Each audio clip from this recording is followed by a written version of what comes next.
மண்டை மேல இருந்த கொண்டைய மறந்துச்சிங்களே மணிமேகலை, பிரியங்கா கிட்ட ஏற்பட்ட மோதலுக்கு காரணம் இதுதானா? ஸோ என்ன நடந்துச்சு அப்படிங்கிறத இந்த வீடியோவில் நம்ம பார்க்கலாம். ஸோ கடந்த ஒரு வாரமாகவே பார்த்தீங்கன்னா, பிரியங்கா என்ற மணிமேகலையுடைய பஞ்சாயத்து தான் நாளுக்கு நாள் வளர்ந்துக்கிட்டே வருது. இதில் மணிமேகலை இனி என்னால் குக் வித் கோமாளி சீசன் 5ல் தொகுப்பாளனையாக தொகுத்து வழங்க முடியாது, நான் இதை விட்டு போகிறேன் அப்படிங்கிற மாதிரி குட் பை சொல்லிட்டு கிளம்பிட்டாங்க.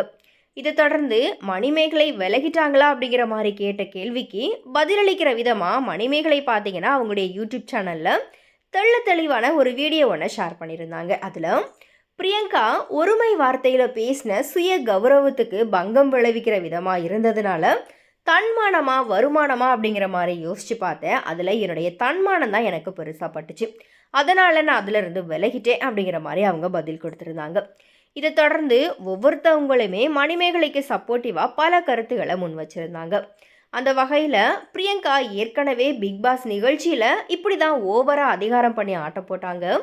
அதே மாதிரி குக் வித் கோமாளி ஷோலையுமே போட்டியாளராக கலந்துக்கிட்ட பிரியங்கா மணிமேகலை தொகுத்து வழங்குறதுல மூக்க நுழைச்சி தேவையில்லாத விஷயத்தில் அவங்களுடைய கருத்தை கொடுத்ததுனால தான் இப்போ மணிமேகலைக்கு கோபம் வந்துருச்சு அப்படிங்கிற மாதிரியா சொல்லி பிரியங்கா மேலே தான் தவறு அப்படிங்கிறது போல் பலருமே சொல்லிட்டு வராங்க. ஆனால் இந்த நிலையில் சில கருத்துகளுமே பார்த்தீங்கன்னா மணிமேகலைக்கு எதிராக இப்போ வந்துக்கிட்டு இருக்குது. அதாவது மணிமேகலைக்கு பிரியங்கா மேலே ஏற்கனவே ஒரு பொறாமை இருக்குது.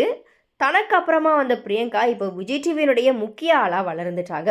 இப்போது நம்மளோட வேலையிலையும் அப்பப்போ குறுக்கிட்டுற விதமாக கருத்துக்களை சொல்கிறதுனால மணிமேகலையால் அதை தாங்கிக்க முடியல. அதனால தான் ஒரு சின்ன விஷயத்தை இவ்வளோ பெருசாக பேசி பிரியங்காவினுடைய இமேஜை டேமேஜ் பண்ணுற விதமாக மணிமேகலை இந்த மாதிரியான காரியங்களை பண்ணியிருக்கிறாங்க அப்படிங்கிற மாதிரி இப்போ பலருமே கமெண்ட் பண்ணிட்டு வராங்க. அதுக்கு ஏற்ற மாதிரி இவ்வளோ விஷயத்தையும் பக்காவாக பண்ண மணிமேகலை கொஞ்ச நாளைக்கு முன்னாடி யூடியூப் சேனலில் கொடுத்த பேட்டியை மறந்துட்டாங்க. ஸோ அந்த வகையில் மண்டை மேலே இருந்த கொண்டையை மறந்துட்டு இவ்வளோ தூரம் இந்த பிரச்சனையை வளர்த்து விட்டுட்டீங்களே மணிமேகலை அப்படின்னு சொல்கிற அளவுக்கு தான் இது இருக்குது. அதாவது அந்த பேட்டியில் எப்போதுமே ஒரு நிகழ்ச்சியை தொகுத்து வழங்கும்போது ஒரு தொகுப்பாளனியாக இருந்தால் தான் சிறப்பாக இருக்கும். இல்லை அப்படின்னா 2 பேர் தொகுத்து வழங்கிட்டு வந்தால் அவங்களுக்குள்ளேயே போட்டி பொறாமை ஏற்பட்டு நீயா நானான்னு சொல்கிற அளவுக்கு அந்த பொறாமை வளர்ந்திடும்.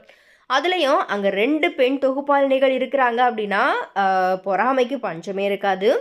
ஏன் அப்படின்னா நம்மளோட இருக்கிற தொகுப்பாளினியை விடவும் நம்ம ஒருபடி நம்மளை உயர்த்தி காட்டி பேசினா மட்டும்தான் நம்மளால் அங்கே நிலைச்சு நிற்க முடியும். ஸோ அதனால் இது ஒரு மிகப்பெரிய தலைவலி பிடிச்ச ஒரு விஷயம் அப்படிங்கிற மாதிரி யூடியூப்பில் பார்த்தீங்கன்னா அவங்க பதிவிட்டிருக்கிறாங்க. இந்த வீடியோ இப்போது வைரலாகி இதுதான் மணிமேகலையினுடைய ஒரிஜினல் கேரக்டர். ஸோ இவங்களை விடவும் பிரியங்கா வளர்ந்துட்டு வரதை அவங்களால தாங்கிக்க முடியல. பிரியங்கா மேலே சின்ன சின்ன குறைகள் இருந்தாலும் அதை ஊதி பெருசாக்குற விதமாக மொத்தத்தையும் அவங்க இப்போ கெடுத்துட்டாங்க. இந்த மாதிரி இப்போது மணிமேகலைக்கு எதிராக ஒரு சில கமெண்ட்ஸுகளுமே வந்துக்கிட்டு தான் இருக்குது.